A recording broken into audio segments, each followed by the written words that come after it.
साथियों, जय मसीह की। नमस्कार। आप लोग कैसे हैं? उम्मीद करते हैं कि आप लोग यीशु मसीह में सकुशल, स्वस्थ व आनंदमय होंगे। आज मैं एक बहुत रोचक व महत्वपूर्ण विषय पर बातें करूंगा। आज का हमारा विषय है सकारात्मक ऊर्जा और नकारात्मक ऊर्जा, अथवा पॉजिटिव एनर्जी और नेगेटिव एनर्जी। साथियों, सकारात्मक ऊर्जा या पॉजिटिव एनर्जी का मतलब है अच्छाई, अर्थात जहाँ सकारात्मक ऊर्जा होगी वहाँ पर सब कुछ अच्छा ही अच्छा होगा। जैसे वहाँ पर प्रेम, शांति व अच्छा स्वास्थ्य होगा। इसके विपरीत जहाँ नकारात्मकता होगी वहाँ पर मनहूसियत, बेचैनी, बीमारियाँ व तनाव का माहौल होगा। ये ऊर्जाएं अपना प्रभाव अवश्य छोड़ती हैं।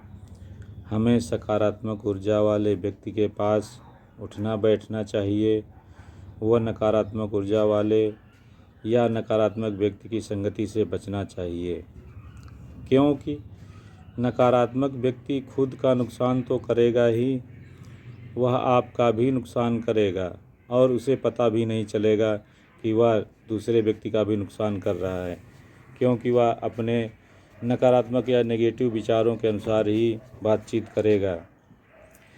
बाइबिल का वचन 1 कुरिन्थियों 15:33 इसकी पुष्टि करता है, जिसमें लिखा है, धोखा न खाना, बुरी संगति अच्छे चरित्र को बिगाड़ देती है। बाइबिल का दूसरा वचन नीति वचन 17:12 इसकी भयावहता को और अच्छी तरीके से परिभाषित करता है, जिसमें लिखा है कि बच्चा छीनी हुई रीछनी से मिलना तो भला है, परंतु मूढ़ता के डूबे हुए मूर्ख से मिलना भला नहीं है। अर्थात इसका मतलब यह है कि अगर किसी रीछनी का बच्चा छीन लिया गया है तो वह क्रोधित होगी और आपका नुकसान करेगी। लेकिन बच्चा छीनी हुई रीछनी से मिलना भला है कि मतलब वह उतना नुकसान नहीं करेगी जितना नुकसान एक मूर्ख व्यक्ति कर सकता है। इसलिए कहा है कि बच्चा छीनी हुई रीछनी से मिलना तो भला है, परंतु मूढ़ता से डूबे हुए मूर्ख से मिलना भला नहीं है।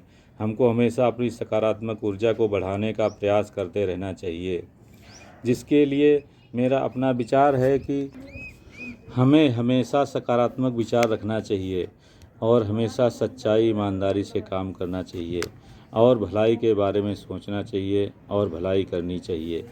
मेरा व्यक्तिगत विचार है कि आपके पास सकारात्मक ऊर्जा का इतना बड़ा भंडार होना चाहिए ताकि आप बड़ी से बड़ी नकारात्मक ऊर्जा का मुकाबला कर सकें।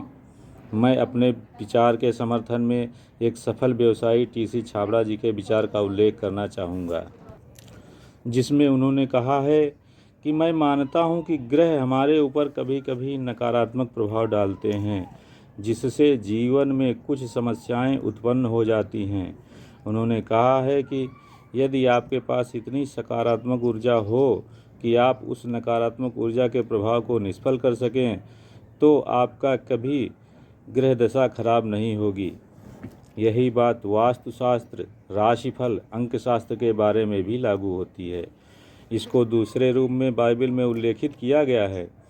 एक वचन रोमियो 8:28 में लिखा है कि हम जानते हैं कि जो लोग परमेश्वर से प्रेम रखते हैं उनके लिए सब बातें मिलकर भलाई को ही उत्पन्न करती हैं, अर्थात उन्हीं के लिए जो उसकी इच्छा के अनुसार बुलाए हुए हैं।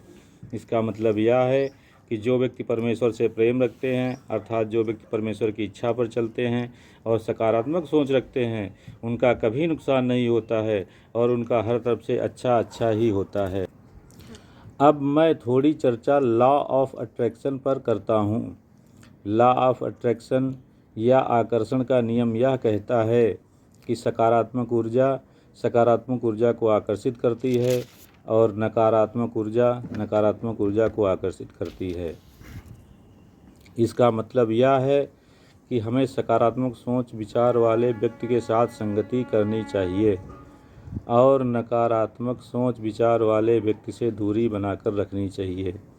क्योंकि नकारात्मक व्यक्ति अपनी सोच के अनुसार ही बातें करेगा और सकारात्मक सोच वाले व्यक्ति का नुकसान करेगा। हमारी सकारात्मक ऊर्जा कम हो जाएगी। इसके उल्टा यदि हम सकारात्मक सोच वाले व्यक्ति के साथ रहेंगे तो हमारी सकारात्मक ऊर्जा में वृद्धि होगी। मेरा व्यक्तिगत अनुभव यह है कि यदि हमारे अंदर सकारात्मक ऊर्जा अच्छी मात्रा में होगी तो हम एक न बता सकने वाले आनंद में जीवन जिएंगे और हम एक असीम शांति का अनुभव करेंगे। सकारात्मक सोच वाला व्यक्ति किसी समस्या को लेकर चिंता नहीं करता है, क्योंकि मेरा अनुभव है उसके अनुसार पृथ्वी पर ऐसा कोई व्यक्ति नहीं होगा जिसके पास किसी प्रकार की समस्या न हो। जैसे किसी के पास स्वास्थ्य की समस्या होगी, उसे बीमारियां होंगी और वह उसी से चिंतित होगा, या किसी के पास रुपये पैसों की समस्या हो सकती है, वह कहेगा कि हम गरीबी में जीवन जी रहे हैं और हमारे पास रुपये पैसों की समस्या है। किसी के पास रिश्तों को लेकर समस्या होगी, वो किसी रिश्तों को लेकर के अपने परेशान होगा। इन समस्याओं को लेकर चिंता नहीं करनी चाहिए, बल्कि समस्याओं के समाधान को खोजना चाहिए। मेरा ऐसा मानना है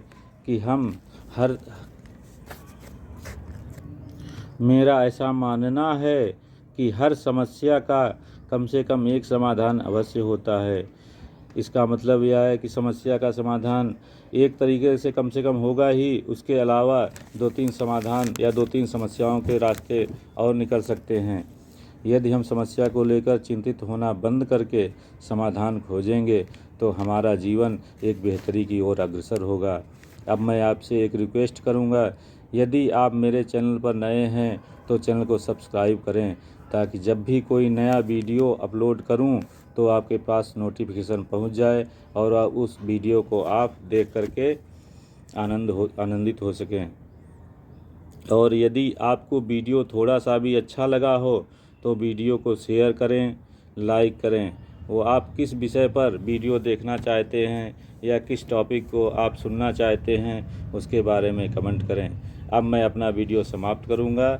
जय मसीह की साथियों, नमस्कार।